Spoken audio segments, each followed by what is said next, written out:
India दुनिया की fastest growing economies में से एक है और अगर आप इस ग्रोथ का हिस्सा बनना चाहते हो तो आप लोगों को भी इंडियन बिजनेसेस को सपोर्ट करना पड़ेगा। चाहे आप मार्केट में ऑलरेडी इन्वेस्ट कर रहे हो या फिर आप लोग जो है वो अपनी इन्वेस्टिंग जर्नी शुरू करना चाहते हो, आप लोगों के लिए एक प्लेटफॉर्म है जहां पे आप लोग अपनी इन्वेस्टिंग जर्नी को बहुत स्मूथ बना सकते हैं। उस प्लेटफॉर्म का नाम है क्या?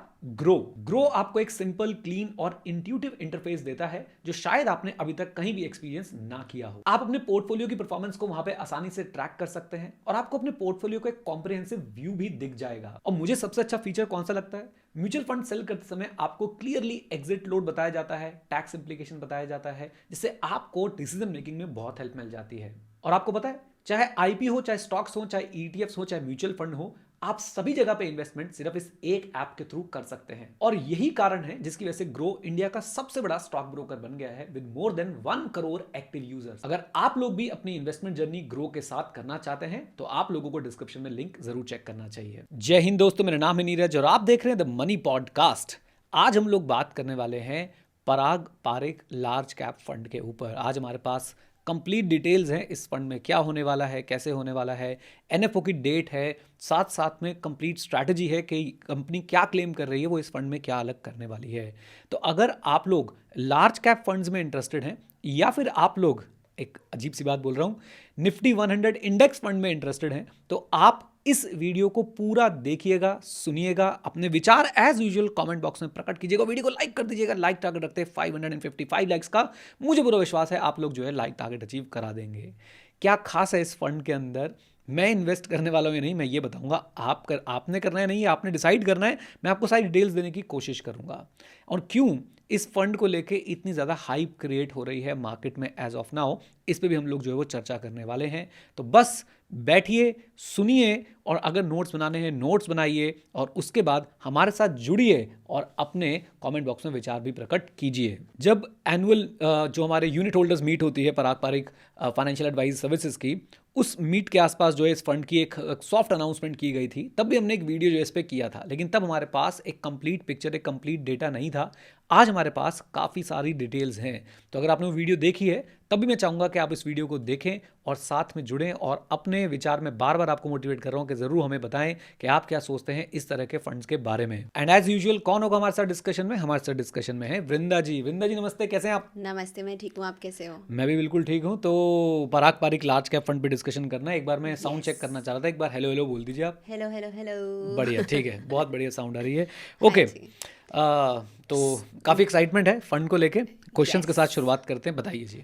जैसे कि आपने बोला कि पराग पारेख लार्ज कैप फंड के बारे में हम बात करने वाले हैं। सबसे पहले तो मैं ये चाहूँगी क्विकली अगर आप बता दो कि लार्ज कैप फंड होता क्या है।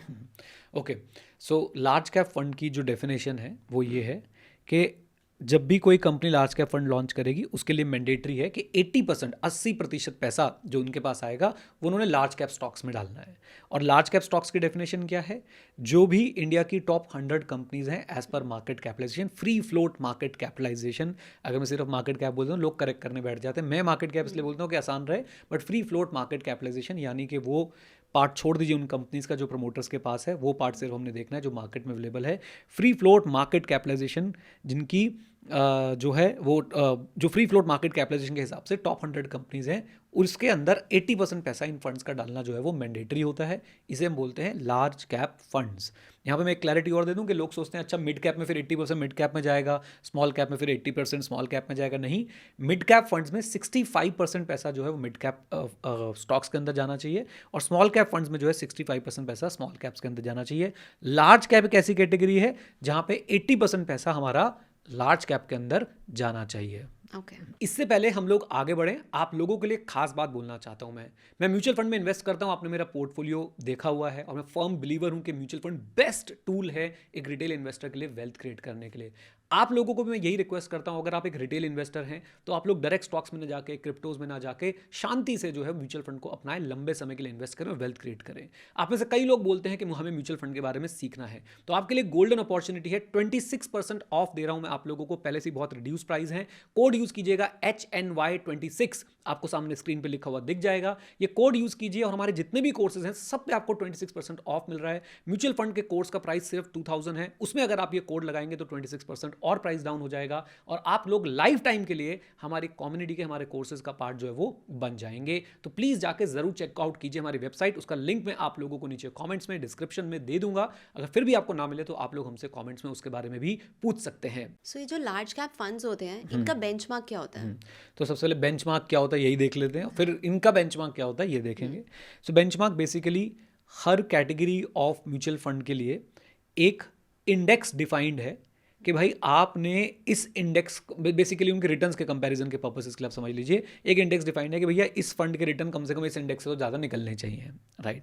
फॉर एग्जांपल अगर मैं लार्ज कैप कैटेगरी की बात करूं तो निफ्टी 100 इंडेक्स जो है, निफ्टी 100 वो बेंचमार्क है लार्ज कैप फंड्स के लिए। तो अब किसी भी लार्ज कैप फंड्स के रिटर्न को आप निफ्टी 100 के रिटर्न से कंपेयर करेंगे, और अगर एक फंड कंसिस्टेंटली निफ्टी 100 से बीट हो रहा है, यानी कि निफ्टी 100 के रिटर्न्स ज़्यादा है, कंसिस्टेंटली बात कर रहा हूँ मैं 3 साल के पीरियड, 5 साल के पीरियड, 7 साल के पीरियड के लिए, तो वो फंड मतलब भैया अंडर परफॉर्मर है, वो पैसा आपका बना नहीं रहा है बल्कि डुबो रहा है। कैसे? क्योंकि वो आपको कम रिटर्न्स दे रहा है निफ्टी 100 से, और निफ्टी 100 में आप सिंपली इंडेक्स फंड्स के थ्रू जो है वो इन्वेस्ट कर सकते थे, राइट। तो बेंचमार्क अब मैं बता देता हूँ, मैंने बता भी दिया, मैं एक बार फिर से रिपीट कर देता हूँ कि जितने भी लार्ज कैप फंड्स हैं उनके जो बेंचमार्क होता है, उनका बेंचमार्क होता है निफ्टी 100 का इंडेक्स जो है वो उनका बेंचमार्क बन जाता है। सो जैसे कि आपने अभी बताया कि लार्ज कैप फंड का जो बेंचमार्क होता है दैट इज निफ्टी 100, ठीक है, राइट। और लार्ज कैप फंड जब आपने बताया कि 80% पैसा लार्ज कैप कंपनीज में लगाना है, बिल्कुल, राइट। तो हाउ इज इट पॉसिबल कि वो बीट कर पाते होंगे रिटर्न्स निफ्टी 100 के? सो ऐसा है कि ना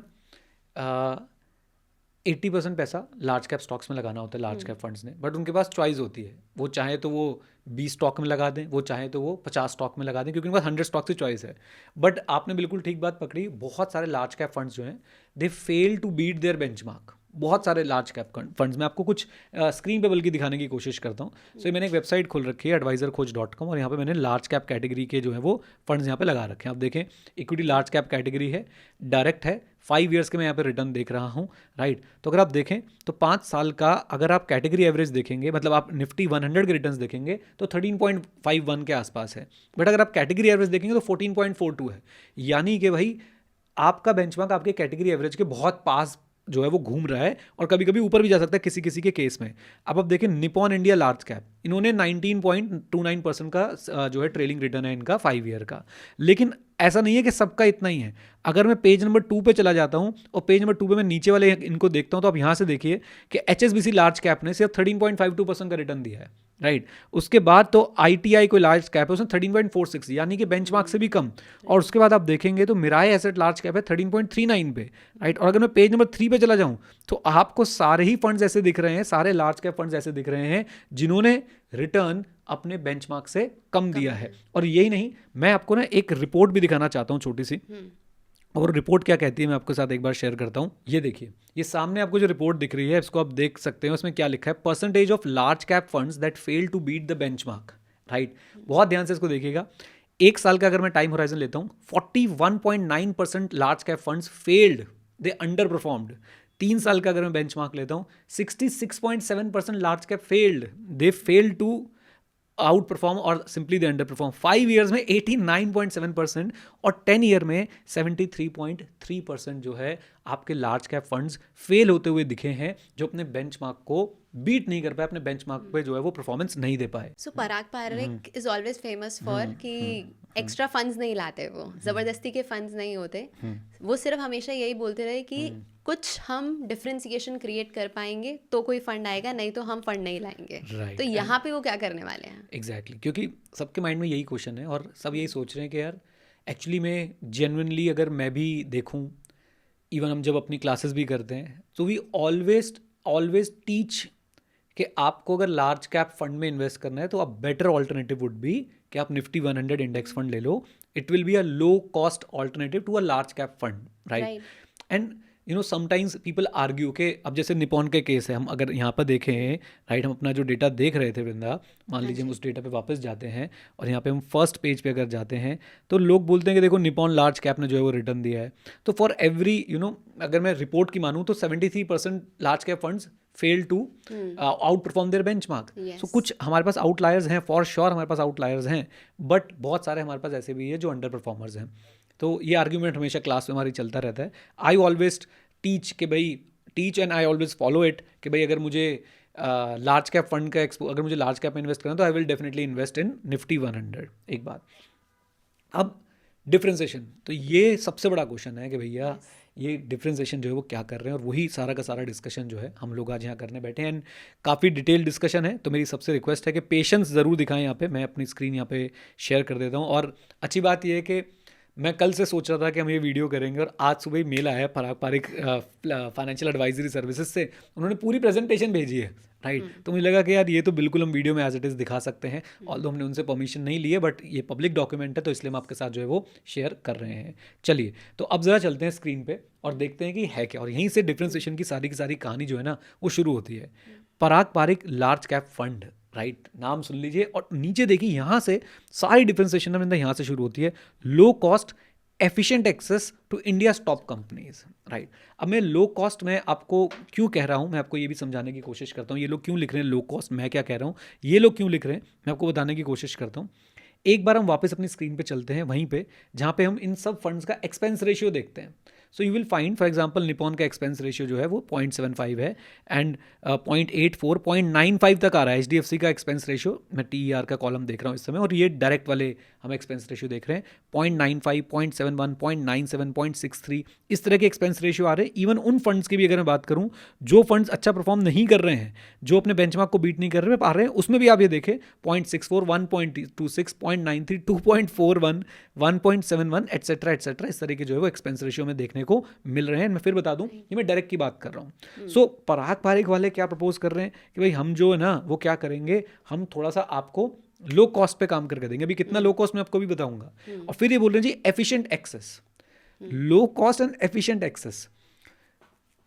अगर मैं एक लाइन शॉर्ट में बोलना चाहूँ वृंदा, तो पराग पारिक फाइनेंशियल एडवाइजरी सर्विसेज ने लार्ज कैप की खाल में एक लार्ज कैप म्यूचुअल फंड की खाल में एक निफ्टी 100 इंडेक्स फंड लॉन्च कर दिया है, राइट. तो ये क्या हुआ है कि मिश्रण है, मिश्रण हाइब्रिड है. ये हाइब्रिड, वो वाला हाइब्रिड मत समझिएगा जिसमें डेट और इक्विटी दोनों होता है. ये basically index fund, Nifty 100 index fund, उसके ऊपर लार्ज कैप का ऐसा ना चटकारा लगाया गया है, राइट. थोड़ा सा एक्टिव सिलेक्शन भी करेंगे, वो कैसे करेंगे वही मैं आपको बताने जा रहा हूँ, वो इनकी डिफ्रेंसिएशन भी है. तो सबसे पहले ब्रॉड ये क्यों वर्ड यूज़ कर रहे हैं, निफ्टी 100 का एक्सपोजर होगा, और हम आगे चल के देखेंगे कि निफ्टी 100 ब्रॉड क्यों है. कॉस्ट एफिशिएंट, इस पे तो जब मैंने देखा तो मेरी आंखों को यकीन ही नहीं हुआ. मुझे अभी भी लग रहा है मैं गलत पढ़ रहा हूँ. मैं दिखाऊंगा कितना इनका एक्सपेंस रेशियो है. To top 100 companies by full market capitalization through efficient implementation and smart execution strategy. अब इस पे जो है ना बहुत सवाल उठ रहे हैं कि भाई ये स्मार्ट एग्जीक्यूशन स्ट्रैटेजी जो है वो क्या है. मेरा पेन भी नहीं चल रहा, इसके ऊपर ऐसा कलर है भाई, ये गंदा सा. एनीवेज, स्मार्ट एग्जीक्यूशन स्ट्रैटेजी, ठीक है जी. तो ये स्मार्ट एग्जीक्यूशन स्ट्रैटेजी क्या है, यही हमने जो है अभी बैठ के यहाँ पे समझना है. एक बार क्विकली डेट्स भी देख लेते हैं. 19 जनवरी को एनएफओ आ रहा है और क्लोज हो रहा है 30 जनवरी को. Now what is this fund trying to do, right. जो डिफ्रेंसिएशन की हमारी बात चल रही है, सबसे पहले तो ब्रॉड डाइवर्सिफिकेशन. ये कुछ वर्ड्स हैं वृंदा जो इनके इस प्रेजेंटेशन में बार बार यूज हुए हैं, राइट. और जहां भी ये अपने लार्ज कैप का जिक्र कर रहे हैं, step 1 they are taking is कि भैया हम तो कर रहे हैं ब्रॉड डाइवर्सिफिकेशन आपको प्रोवाइड कर रहे हैं. कैसे? क्योंकि आपका पैसा हम लोग लगाने वाले हैं इंडिया की टॉप 100 लार्ज कंपनीज के अंदर, जो कि आपको एक अच्छा खासा मार्केट कवरेज देती है. लोअर कॉस्ट, बार बार आप देखिए यही थीम है, ब्रॉड डाइवर्सिफिकेशन, लोअर कॉस्ट, अभी इसमें आएंगे. लो एक्टिव शेयर, लो एक्टिव शेयर से क्या कहना चाहते हैं कि भैया देखो हम तो आपको अगेन लार्ज कैप की खाल में एक इंडेक्स फंड पकड़ा रहे हैं, हमारी एक्टिविटी बहुत कम होगी, हम एक्टिवली बहुत कम चीजें सेलेक्ट करेंगे. So lower risk in choosing stocks and managing the portfolio versus the benchmark index. Okay, then इसमें हमारे पास नेक्स्ट क्या आने वाला है, स्मार्ट एग्जीक्यूशन. और यही इनका जो है वो यूएसपी भी बन रहा है कि भैया स्मार्ट एग्जीक्यूशन करेंगे. कह नहीं रहे, बट ऑब्वियसली कोशिश ही होगी कि निफ्टी 100 से ज़्यादा रिटर्न आपको बना के दें, तभी वर्थ इट होने वाला है. इवन अगर वो निफ्टी 100 जितना भी बना देते हैं तो भी वर्थ इट होगा. इंडेक्स फंड में ना इन्वेस्ट कर रहा हूँ, यहाँ पे इन्वेस्ट करना, वो मैं आपको बताऊंगा क्यों, अभी उस पर हम डिस्कशन करेंगे. बट अल्टीमेटली एंड गोल यही है कि निफ्टी 100 जैसे या उससे थोड़ा सा ऊपर रिटर्न ये आपको बना के दे, राइट. सो जो इंडेक्स फंड होता है वो तो एक्चुअली इंडेक्स को ही कॉपी कर रहा होता है, बट ये लार्ज कैप फंड है, तो ये कैसे इंडेक्स फंड को कॉपी करने वाले हैं, right. So you know large cap funds को मैंडेट किया है, वही 80% पैसा लार्ज कैप में लगाना है. चाहे तो 100% भी लगा सकते हैं, कोई रोक टोक तो है नहीं. मिनिमम 80% बता रखा है ना, चाहे तो 80% भी लगा सकते हैं. तो ये सिंपली इंडेक्स को ही मिमिक करेंगे, यानी कि जिस प्रपोर्शन में मान लीजिए HDFC बैंक के शेयर्स हैं इंडेक्स में, उसी प्रपोर्शन में ये अपने पास रखेंगे। बट कैच ये है कि ये किसी भी कंपनी में जो है ना वो 10% से ज़्यादा इन्वेस्ट नहीं कर सकते, मतलब 10% इनको 10% से ऊपर नहीं जा सकते ओवरऑल होल्डिंग्स में ये, राइट। सो फॉर एग्जांपल ये अपनी टोटल होल्डिंग का मतलब टोटल पैसे का 10% ज़्यादा किसी कंपनी में इन्वेस्ट नहीं कर सकते हैं, राइट। वो क्यों है? क्योंकि वो एक्टिव म्यूचुअल फंड्स पे रिस्ट्रिक्शंस होती है, वो इंडेक्स फंड पे रिस्ट्रिक्शन नहीं होती, क्योंकि इंडेक्स फंड तो एज इट इज कॉपी करना है। तो ये भी कॉपी ही करेंगे, but they have to follow only one restriction, that weight of any holding will be capped at 10%। तो कोई इनको प्रॉब्लम नहीं आएगी उसको मिमिक करने में, क्योंकि कहीं पे नहीं लिखा कि भाई आप इंडेक्स को मिमिक करता हुआ एक्टिव फंड नहीं बना सकते, बिल्कुल बना सकते हो। बस वो जो कैपिंग वाली बात है वो इनको डेफिनेटली जो है वो फॉलो करनी पड़ेगी, राइट। सो मारवारी, आपने अभी इनके जब प्रेजेंटेशन दिखाया पराग पारेख वालों का, तो वहाँ पे एक वर्ड पे बहुत ज्यादा एम्फेसाइज किया है इन्होंने, that is broad, yes, right. और कहीं ना कहीं ये निफ्टी 100 को कॉपी करने की बात कर रहे हैं, राइट। वाई नॉट निफ्टी 50 या सेंसेक्स? तो जब हम ब्रॉड मार्केट इंडेक्स की बात करते हैं तो डेफिनेटली हमारे माइंड में निफ्टी 50 आता है या सेंसेक्स आता है, बट इन्होंने निफ्टी 100 को ही क्यों माना? पहली बात तो लार्ज कैप है तो बेंचमार्क तो वो मानना ही पड़ेगा, बट ये उसी के स्टॉक्स को क्यों कॉपी कर रहे हैं, निफ्टी 50 के स्टॉक्स को क्यों नहीं कॉपी कर रहे हैं? उसका इन्होंने बड़ा अच्छा लॉजिक दिया, मुझे बहुत अच्छा लगा, कितनी क्लैरिटी से चीज़ें बताते हैं। So why Nifty 100 and not Sensex और Nifty 50? Number 1, more diversified, right, provides more coverage versus other well known large cap indexes, जैसे कि आपका निफ्टी 50 या सेंसेक्स हो गया। और उन्होंने यहाँ पे बताया भी है, जैसे सेंसेक्स में हमारी 30 कंपनीज आती है, market cap wise Sensex 40% coverage करता है। मार्केट कैप इन्होंने कंपेयर करी है, ये मान रहे हैं कि पूरा यूनिवर्स इज 500 कंपनीज, तो 500 में से अगर आप टॉप 30 कंपनीज निकालो तो वो 40% of the total market cap cover कर लेती है, और प्रॉफिट पूल वो 46% कवर करती है। वर्सेज निफ्टी 50 में 50 कंपनीज हैं, वो मार्केट कैप का 50% कवर कर लेती है, प्रॉफिट पूल 56% कवर कर लेती है।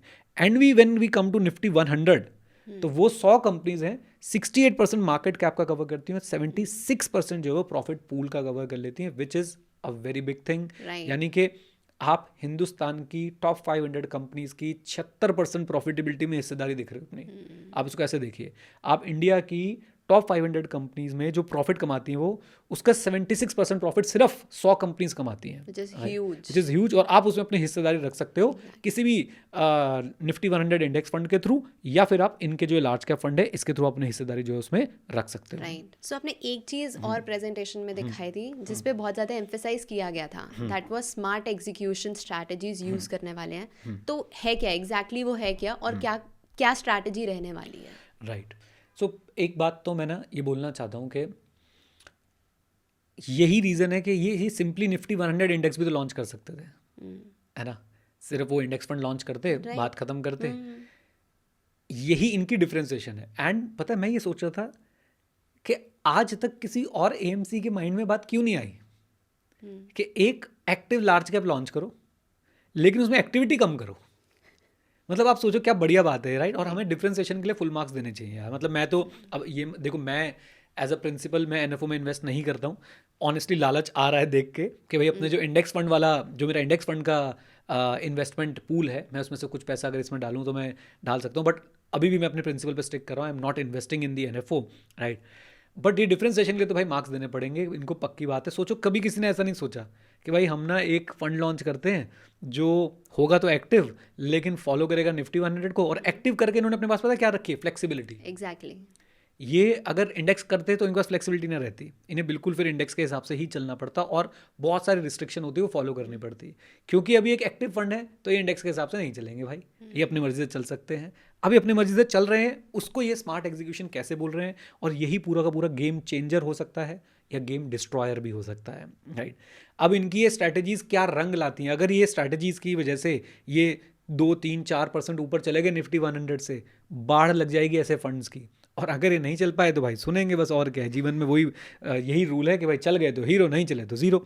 तो स्मार्ट एग्जीक्यूशन स्ट्रैटेजी में इन्होंने 5 बातें बताई हैं मेरे हिसाब से। Number 1, single stock futures. तो ये क्या कह रहे हैं कि भाई स्टॉक जब नियर मंथ फ्यूचर पे होता है, when a stock when a stocks near month future trade below the cash price, तो फंड भाई साहब उस अपॉर्चुनिटी को यूज कर सकता है। और हर चीज का इन्होंने प्रेजेंटेशन में एग्जांपल दिया है, जस्ट इन केस आप लोग देखना चाहते हैं तो यहाँ पे आपको दिखा रहे हैं कि आप ये देखिए कैश में क्या प्राइस चल रहा है और फ्यूचर में क्या प्राइस चल रहा है और फ्यूचर में आपको कितना डिस्काउंट मिल रहा है। तो इस चीज का फायदा उठा के क्या कर सकते हैं, ये भाई वहाँ पे एफिशिएंसी क्रिएट कर सकते हैं, राइट। तो efficient strategy, smart execution strategy, वो यहाँ पे ये लोग बोल रहे हैं। दूसरी स्मार्ट एग्जीक्यूशन स्ट्रैटेजी इन्होंने क्या बताई है कि if index future trade below index level, फिर उसको वो यूज कर सकते हैं एक्सपोजर लेने के लिए, अगेन उससे भी उनकी कॉस्ट जो है वो थोड़ी सी कम हो जाएगी। तीसरी मुझे बहुत सही लगी, इन्होंने एग्जांपल भी दिया है, merger arbitrage. When a company in the index is merging with another firm, the fund may buy the stock at a discount to the merger ratio for better execution. तो इन्होंने एग्जांपल किसका दिया है, HDFC का example दिया था, if I am not wrong. ये देखिए when a company in an index merging with another firm buy the stock which is at a discount to the merger ratio. तो उन्होंने पूरा यहाँ पे केस स्टडी बना के दे रखा है कि भैया एचडीएफसी लिमिटेड को बाय करना ज़्यादा सही था इंस्टेड ऑफ एचडीएफसी बैंक। तो इन्होंने उस समय बहुत एचडीएफसी लिमिटेड के शेयर खुद भी बाय करे थे और उनको फिर मर्जर में एचडीएफसी बैंक के शेयर्स मिल गए थे, राइट। अब ये सब काम एक इंडेक्स फंड नहीं कर सकता है।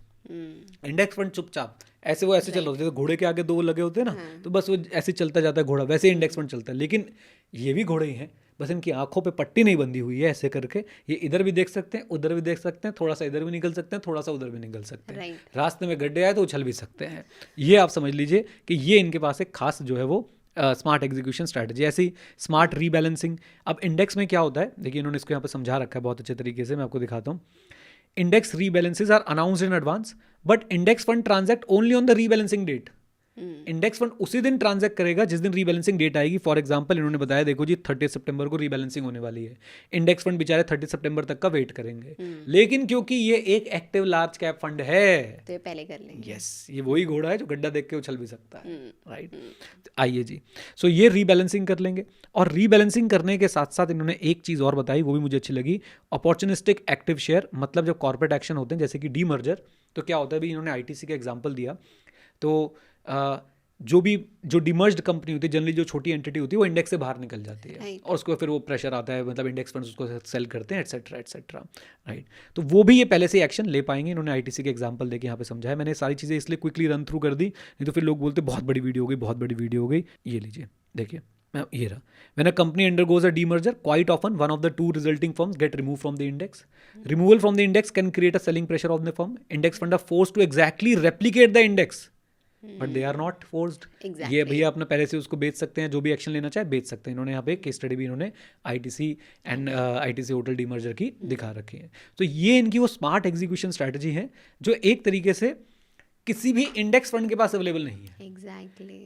इनके पास क्यों अवेलेबल है, क्योंकि उन्होंने बोला भैया हम तो इंडेक्स फंड है ही नहीं, हम तो एक्टिव लार्ज कैप फंड है, काम इंडेक्स वाला ही करेंगे। थोड़ा सा अपने पास जो है वो हम लोग अपने स्मार्ट एग्जीक्यूशन स्ट्रैटेजी अपने पास रखेंगे, जिससे हम लोग आपको थोड़ा एक्स्ट्रा रिटर्न दे पाएंगे। अगेन याद रखिए, कोई प्रॉमिस नहीं है कि एक्स्ट्रा रिटर्न देंगे, क्या करेंगे, ये कोई भी किसी तरह का प्रॉमिस जो है वो यहाँ पे नहीं कर रहे हैं। राइट। स्लाइड्स दिखानी शुरू करी थी, सबसे पहला वर्ड जो उन्होंने लिखा हुआ था लो कॉस्ट। यस। बट जब आपने अभी सारे जो हमारे लार्ज कैप फंड्स हैं उनके एक्सपेंस रेशो दिखा रहे थे, तो अराउंड 2 पॉइंट समथिंग तक जा रहा था, राइट। तो कैसे ये सब डिफरेंट होने वाले हैं, मतलब उनसे ये कैसे डिफरेंट होने वाले हैं और कितना लो?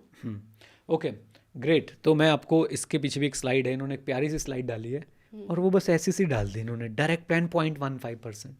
एंड आई वाज शॉक्ड कि भाई एक एक्टिव लार्ज कैप, कोई एक्टिव लार्ज कैप फंड आप मुझे दिखा दीजिए जो 0.15% पे काम कर रहा हो। मेरे हिसाब से कोई नहीं है, राइट। रेगुलर प्लान का 0.55 है, डायरेक्ट प्लान का 0.15 है। हम एक काम कर सकते हैं, हम अब निफ्टी 100 इंडेक्स फंड का एक्सपेंस रेशियो जरूर देख सकते हैं कि वो क्या चार्ज कर रहे हैं। यस, तो मैं वो आपको दिखाता हूँ, आइए जरा। सो चलते हैं हम अपनी प्यारी वेबसाइट ग्रो पे, और यहाँ पे मैंने आपके लिए पहले से कुछ चीज़ें सर्च करी थी। फॉर एग्जाम्पल मैं HDFC निफ्टी 100 इंडेक्स फंड पे आ गया हूँ, राइट। अब ये क्या करता है, इसका एक्सपेंस रेशियो आप देखिए 0.30, राइट, जबकि पराग पारेख इज ऑफरिंग व्हाट 0.15। अच्छा, अगर हम और देखें, फॉर एग्जांपल हम लोग एक्सिस निफ्टी 50 देख ले, एक्सिस निफ्टी 100 देख लेते हैं, इसका एक्सपेंस रेशियो आप देखिए 0.21, जबकि आपको 0.15 ऑफर कर रहे हैं, राइट। एक और मैं आपको दिखाता हूँ जिसमें काफ़ी आपको जो है वो कम एक्सपेंस रेशियो देखने को मिलेगा, बंधन निफ्टी 100।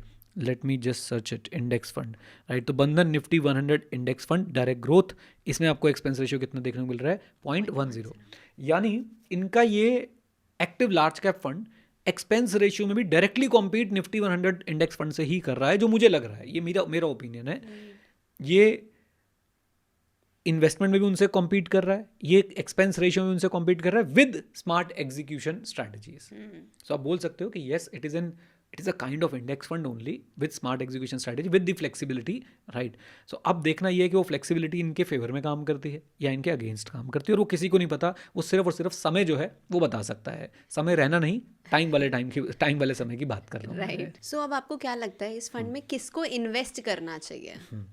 मुझे लगता है कि ऐसा इन्वेस्टर जो इंडेक्स फंड में इन्वेस्ट करना चाहता था, निफ्टी 100 का एक्सपोज लेना चाहता था, उसके लिए एक अच्छा ऑल्टरनेटिव यहाँ पे बनता हुआ नजर आ रहा है। प्लस अब वो सिर्फ निफ्टी 100 में ना इन्वेस्ट करके उसका बिलीफ है कि इनकी जो स्मार्ट एग्जीक्यूशन स्ट्रैटेजी है वो उसको थोड़ा बेनिफिट पहुंचा सकती हैं, राइट। एंड ऑब्वियसली इक्विटी के जो बेसिक आइडियाज़ हैं कि 5 से 7 साल के लिए इन्वेस्ट करें, वोलेटिलिटी को बग ना माने, फीचर माने, राइट। तो ये तो बेसिक है ही, लेकिन इंडेक्स फंड इन्वेस्टर्स को ये चीज़ एक एक एडेड एडवांटेज के साथ मिल रही है। या आप ऐसा कह लीजिए जो लार्ज कैप फंड इन्वेस्टर्स थे वो भी इस तरफ जो है वो अट्रैक्ट हो सकते हैं। तो मुझे लगता है कि 2 कैटेगरी के लोग, ए जो लार्ज कैप फंड्स में इन्वेस्ट करते थे, बी जो लार्ज कैप इंडेक्स फंड में इन्वेस्ट करते थे, यानी निफ्टी 100 इंडेक्स फंड में इन्वेस्ट करते थे, वो इन्वेस्टर्स अगर बिलीव करते हैं कि इनकी जो स्मार्ट एग्जीक्यूशन स्ट्रैटेजीज़ हैं ये उनको कुछ एक्स्ट्रा रिटर्न्स दे पाएंगी, या जो शायद एक्टिव लार्ज कैप फंड्स के अंदर जो प्रॉब्लम्स थी उसको सॉल्व कर पाएंगी, उस तरह का इन्वेस्टर जो है यहाँ पे आने के बारे में सोच सकता है। Again this can be a part of your portfolio but not your portfolio, at least in my case I am very much comfortable with flexi cap category और the category जहाँ पे किसी तरह की कोई restriction नहीं होती है, right? यहाँ पे obviously आप 80% आपको large cap में रहना है, right? और ये खुद भी बोल रहे हैं कि हम लोग जो है पूरा निफ्टी 100 को रेप्लिकेट करने वाले विद स्मार्ट एग्जीक्यूशन स्ट्रैटेजी। तो जिसको भी इंडेक्स फंड में इन्वेस्ट करना है, जो लार्ज कैप वाले इन्वेस्टर्स थे, लार्ज कैप वाले इन्वेस्टर्स वो जो ये चाहते हैं कि भाई मैं लार्ज कैप का एक्सपोजर तो लूँ लेकिन कम कॉस्ट पे लूँ और थोड़ी सी फ्लेक्सिबिलिटी के साथ लूँ, वो यहाँ आ जाए। इंडेक्स फंड वाले इन्वेस्टर वो जो कहते हैं भाई मुझे तो सिर्फ इंडेक्स में इन्वेस्ट करना था बट थोड़ी फ्लेक्सिबिलिटी मिल रही है तो अच्छा लगेगा। इस 2 कैटेगरी के लिए आई थिंक ये फंड जो है वो समझदारी वाली बात हो सकती है, राइट। सो आपने ये तो बता दिया कि किसको इसमें इन्वेस्ट करना चाहिए, बट किसको नहीं करना चाहिए, आई थिंक वो भी बहुत इंपॉर्टेंट है। तो उस पर क्या कहना है आपका? उनको नहीं करना चाहिए जो भाई इंडेक्स को आउट परफॉर्म करना चाहते हैं, क्योंकि यहाँ पे आपको इंडेक्स जैसे रिटर्न मिलने वाले हैं। उनको नहीं करना चाहिए जो सेक्टोरल इन्वेस्टिंग करना चाहते हैं कि एक ही सेक्टर में मुझे इन्वेस्ट करना है, थीमेटिक इन्वेस्टिंग करना चाहते हैं, जो कॉन्सेंट्रेटेड बेट लेना चाहते हैं, उनको इन्वेस्ट नहीं करना चाहिए। एंड ऑब्वियसली जो आपके जनरल इक्विटी के कंसर्न्स होते हैं, भाई आपको शॉर्ट टर्म के लिए इन्वेस्ट करना है, ये आपके लिए नहीं है ना। आपको जल्दी रिटर्न्स चाहिए, ये आपके लिए नहीं है, क्योंकि इंडेक्स फंड के रिटर्न्स जो है वो धीरे धीरे gradually over a period of time जो है वो निकलते हैं। तो किसको करना चाहिए, किसको नहीं करना चाहिए। इवन पराग पारिक फाइनेंशियल एडवाइजरी सर्विसेज ने भी एक स्लाइड जो है, 2 स्लाइड जो है ऐड करी है इसके लिए, वो भी आप लोग डेफिनेटली पढ़ सकते हैं। मैं आपको यहाँ पे एक काम करता हूँ, मैं दिखा भी देता हूँ वो स्लाइड्स, ये लीजिए। सो ये था किसको इन्वेस्ट करना चाहिए, वही टॉप 100 कंपनीज में एक्सपोजर चाहिए, लो कॉस्ट प्रेफर करते हैं, राइट, इंडेक्स लाइक रिटर्न चाहते हैं, 5 साल का होराइजन है, वोलेटिलिटी को एक्सेप्ट करते हैं, एटसेट्रा एटसेट्रा। किसको नहीं करना चाहिए वो भी क्लियरली यहाँ पे मेंशन है, और वो मोटी मोटी बातें वही हैं जो मैंने आपको भी बताई हैं, राइट। और कोई चीज़ जो आपको लगता है हमने स्किप कर दी है इस वीडियो में अभी तक, कोई कुछ भी जो स्पेशल है? एक खास चीज़ मैंने पढ़ी, ऑल्दो वो लॉन्ग टर्म इन्वेस्टर्स के लिए मैटर नहीं करती है, राइट, वो है एग्जिट लोड। एग्जिट लोड इन्होंने जो है वो नील रखा हुआ है। जनरली आप देखेंगे फ्लेक्सी कैप जो फंड है इनका, उस पर बहुत हैवी एग्जिट लोड है, बहुत लंबे समय तक एग्जिट लोड है। हैवी तो ऑब्वियसली सभी की गाइडलाइंस के अंडर रह के ही रहते हैं, बट मुझे लगता है कि अच्छा खासा एग्जिट लोड वहाँ पे है, जो कि यहाँ पे इनकी लार्ज कैप स्कीम के अंदर इन्होंने बिल्कुल नील जो है वो रखा हुआ है। लॉन्ग टर्म वालों के लिए वो मैटर नहीं करता है, क्योंकि एग्जिट लोड 1 साल 2 साल तक आपके ऊपर लग सकता है। अब लॉन्ग टर्म आप करीब 5-6 साल के लिए रहे हैं तो आपको इतना ज़्यादा वो इम्पैक्ट करता नहीं है, राइट। सो लास्ट क्वेश्चन मैं आपसे ये पूछना चाहूँगी कि क्या आप इन्वेस्ट करने वाले हो अब इसमें या नहीं? ऑनेस्टली मुझे ऐसा लगता है कि यार अभी मैं जो इंडेक्स फंड में इन्वेस्ट करता था वो मेरा पूरा हो चुका है, राइट। एंड अगर मुझे आगे चल के कभी इंडेक्स फंड का एक्सपोजर लेना हुआ तो डेफिनेटली मैं जो है वो इसी फंड को कंसिडर करूँगा। ये मैं अपने लिए बता रहा हूँ, मैं आप लोगों के लिए नहीं बता रहा हूँ, आप लोगों के लिए नहीं बता रहा हूँ, राइट। सो अगर मुझे इंडेक्स फंड का एक्सपोजर लेना हुआ I will definitely consider this fund. Obviously जब मैं कंसिडर बोल रहा हूँ तो मैं इसको इवैल्यूएट करूँगा उस समय बैठ के। अभी एनएफओ में एज पर माई प्रिंसिपल्स मैं एनएफओ में पैसा नहीं लगाता, although it is kind of an index fund only, it hardly matters, but मैं फिर भी एज अ प्रिंसिपल एनएफओ में पैसा नहीं लगाता हूँ। Let the NFO come. Index fund में मैंने भी इन्वेस्ट करना रोक रखा है, क्योंकि मैंने एक्टिव फंड्स की तरफ ज़्यादा ध्यान दे रखा है। मेरा इंडेक्स फंड का जो मुझे लगता है जो मेरा एलोकेशन था वो मेरी तरफ से कंप्लीट हो चुका है, जो मेरा पीरियड था इंडेक्स फंड को लेके वो मेरा कंप्लीट हो चुका है। और अगर अब मुझे कभी ऐसा लगा कि नहीं यार अब इंडेक्स में इन्वेस्ट करना है तो डेफिनेटली मैं इस फंड को कंसिडर करने वाला हूँ। आई होप काफ़ी अच्छा हमारा डिस्कशन रहा। हमने बीच में एक हंसने वाले फेज में चले गए थे। हमारे साथ कभी कभी ऐसा होता है कि हम पॉडकास्ट रिकॉर्ड कर रहे होते हैं और हमें किसी पर्टिकुलर क्वेश्चन को लेकर या चीज़ को लेकर हंसने लग जाती है। बट एनीवेज आई होप आप लोगों ने से कुछ सीखा, कुछ आपके थॉट्स बने इस पर्टिकुलर फंड को लेकर। उम्मीद करता हूँ कि आप जो है सोच समझ के इन्वेस्ट करेंगे जिस भी फंड में इन्वेस्ट करेंगे। With this note, thank you very much, stay connected, stay जय हिंद। और हाँ मित्रों, सीखते रहें क्योंकि सीखना शुरू तो जीतना शुरू। Bye bye and take care, God bless you all, bye. Before we end this video, एक बार फिर से I thank Groww for including us in their network, and because of Groww it is possible कि हम लोग आपके पास knowledgeable valuable content पहुंचा पा रहे हैं। All the best.